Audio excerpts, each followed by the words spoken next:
So I know you see that sun beaming in the back. Beaming, it is beaming. Yes, I see them sun rays coming off.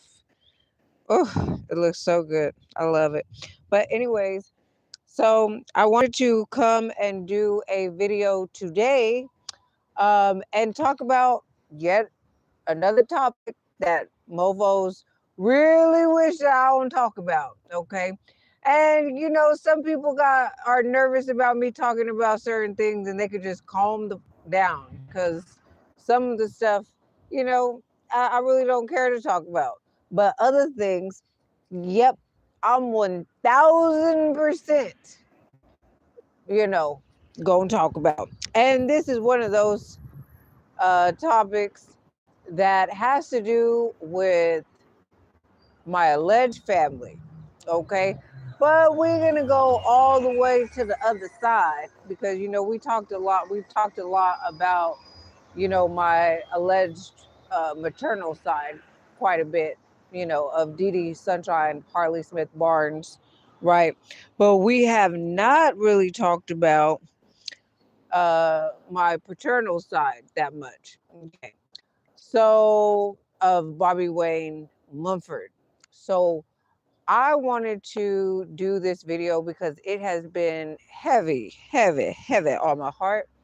And I feel that, with all the alleged, exposure coming out about all these individuals and, things that they have done in the dark with the, Epstein files and, the other, celebrity stuff that has come out that's, exposing these mofos for their evil, wicked, diabolical ways. I thought it was only befitting to talk about, you know, uh, what I actually see as a blood sacrifice within my alleged father's side of the family. And, I got mofos around me right now that's trying to do subliminal messages for me not to talk about this subject. They can suck it, you know what, and I'll fight them to the you know what. Stop it. They need to stop it. They they have already done so much failed spell work. They do mind control tactics and all this other bullshit. Regardless of what they try to do, I want the fact checkers to check. Listen, you ain't got to take my word for it. Go do your due diligence and fact check what I'm talking about because all this ish is on the record. Okay? Now, some of it would be, how do I say, um, things that might not be as easily attained because it is dealing with medical and stuff like that, right? So, anyways, the subject that we're going to talk about today has to deal with my alleged grandmother, Peggy Geneva Mumphord. Okay. Now, me and my grandmother, whether she's my blood grandmother or not, her and I were very cool. Okay. We were very much, um, we had a lot of similarities. Not everything that we agree on, not everything was we cool about, but for the most part, a lot of people hated on her and I's relationship because she didn't like girls and she didn't like women, but she loved me. Okay? You listen, she loved me. I don't care what nobody says. I don't care what they try to come out with, what kind of whatever. She had love for me. Okay? Right? And people hated that. There were people that were jealous of that. And oh well, that's not my problem, But they attempted to make it my problem. So, anyways, the main things that I want to talk about regarding Peggy Geneva Mumphord, other than that she did not like girls or women, I mean, most of them she couldn't stand, and I'm telling you, like, she really couldn't stand them. And with what I have grown up, because I was a tomboy growing up, and I think that's why she also uh, liked me as well, is because I didn't operate like a lot of little girls and women, with gossip and all this other nonsense. Okay, I didn't do all that. So, there were uh, I mastered my masculinity before I mastered femininity. I would say that. Working on simultaneously, just like when I look back, is do this video for a long time now. Okay. And so that's what to do. So one of the main things that needs to be said with regards to Peggy Geneva Mumphord is that she was an old school matriarch. She was an old school big mama. She ran her household, her estate. She ran it. Okay. And she did very well doing what she, was doing. Okay. She, if you look at it, she never worked allegedly a day in her life, right? Not for a company or, something like that. She did sit children, meaning that she did watch people's children. That would bring her in finances. But my grandfather, he literally retired from two different jobs, one being the military and second being GE, okay, General Electric. He retired from two different jobs, and he left her pretty much set. She didn't have even she didn't work while he was alive. She didn't drive the car. He drove her everywhere or had other people drive her. You know, she was a lady, an epitome of what a lady was for that time frame. She literally had uh, impeccable style. She would dress. And when I say dress, I mean the shoes, the hat, the purse, the gloves to match. Like everything is matching, everything is pressed, everything is, the epitome of a lady, elegance and class. Okay. Now, she would still fight you and she would still cuss your ass out. And if need be, she would take your ass out too. So don't get it twisted. She was the old school Mississippi big mama. Like she was a real one. Okay. Not whatever they doing with these fake ones. She was a real one. Okay. So with all that being said, she had a lot of things in place that she wanted and that she chose. Okay. The alleged family members, cousins, and uh, second cousins, and all this other nonsense.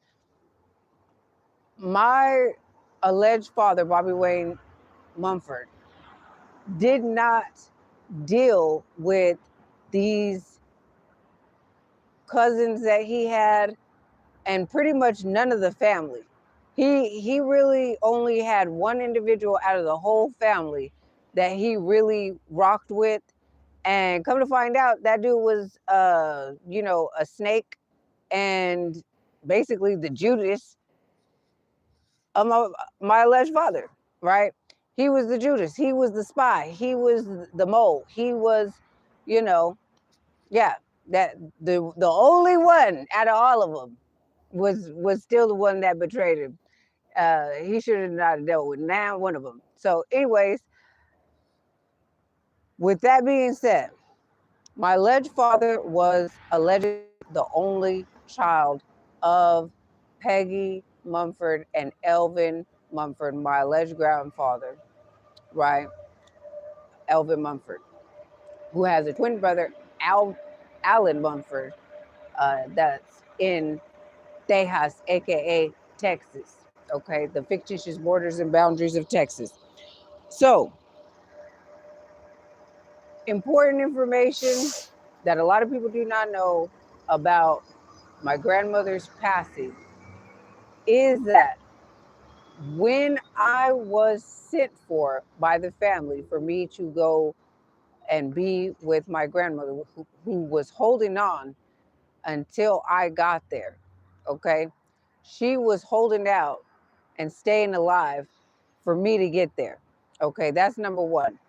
Number two is that when I got there, she was in hospice and she was not verbal.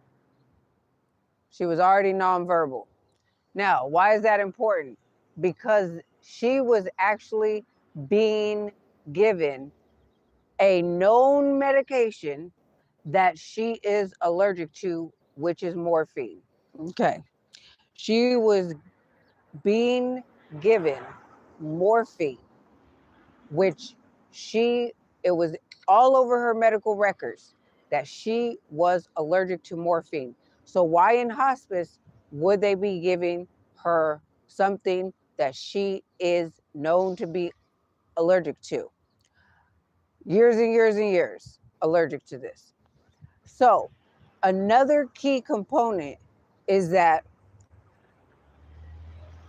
my alleged grandmother, Peggy Geneva Mumphord, had renal disease, okay, and was on dialysis 3 times a week. And when I was with her, when I was living up there in Washington State, I would go with her to dialysis. I would sit in the dialysis with her and chill with her and laugh with her. And, it was very taxing on her to actually do the dialysis. Now, what's important about the dialysis is that she was literally taken off of dialysis. Okay? Someone made the decision, fact checkers check the facts. Who made the decision to take her off of dialysis? Who made that decision? Because whoever made that decision is a murderer. Why do I say that? Or they are a conspirator or co-conspirator to the murder of Peggy Geneva Mumphord.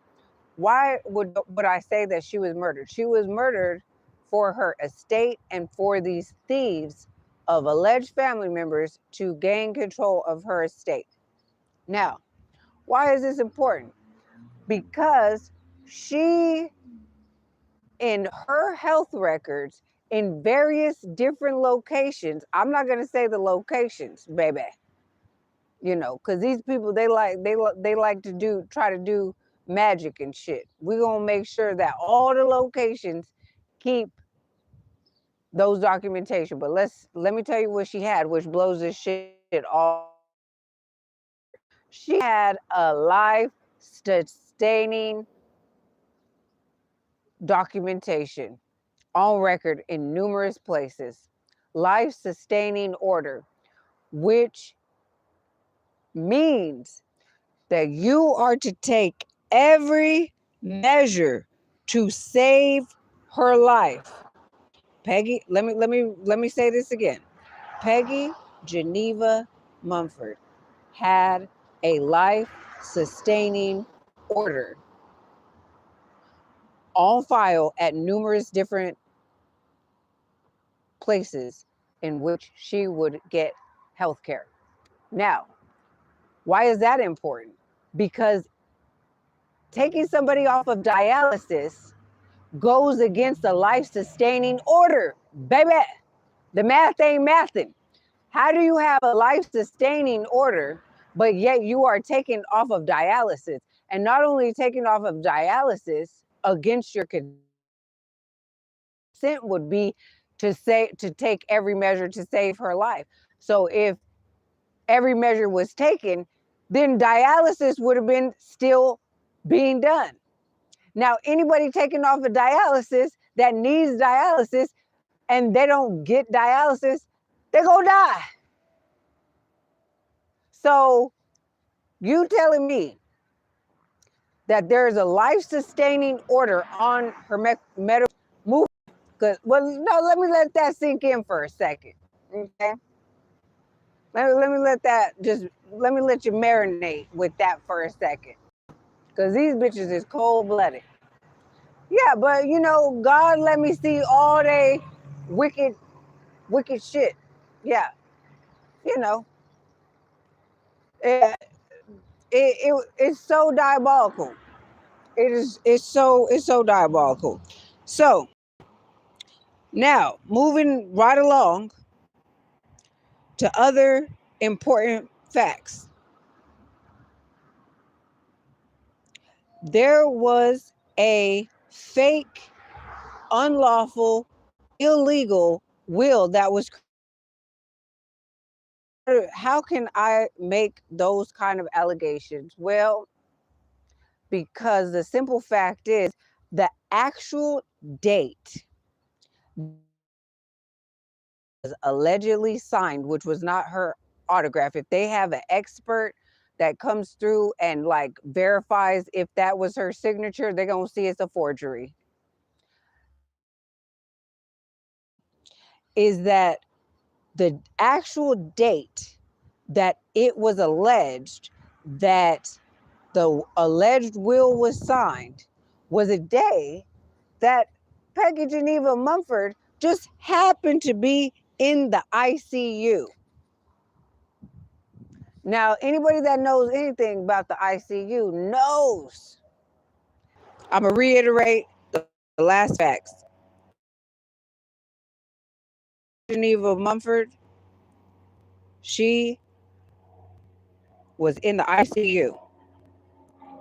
Only immediate family are allowed in the ICU. Okay? Only immediate family. So the paralegal, she does not make the cut to get in the ICU.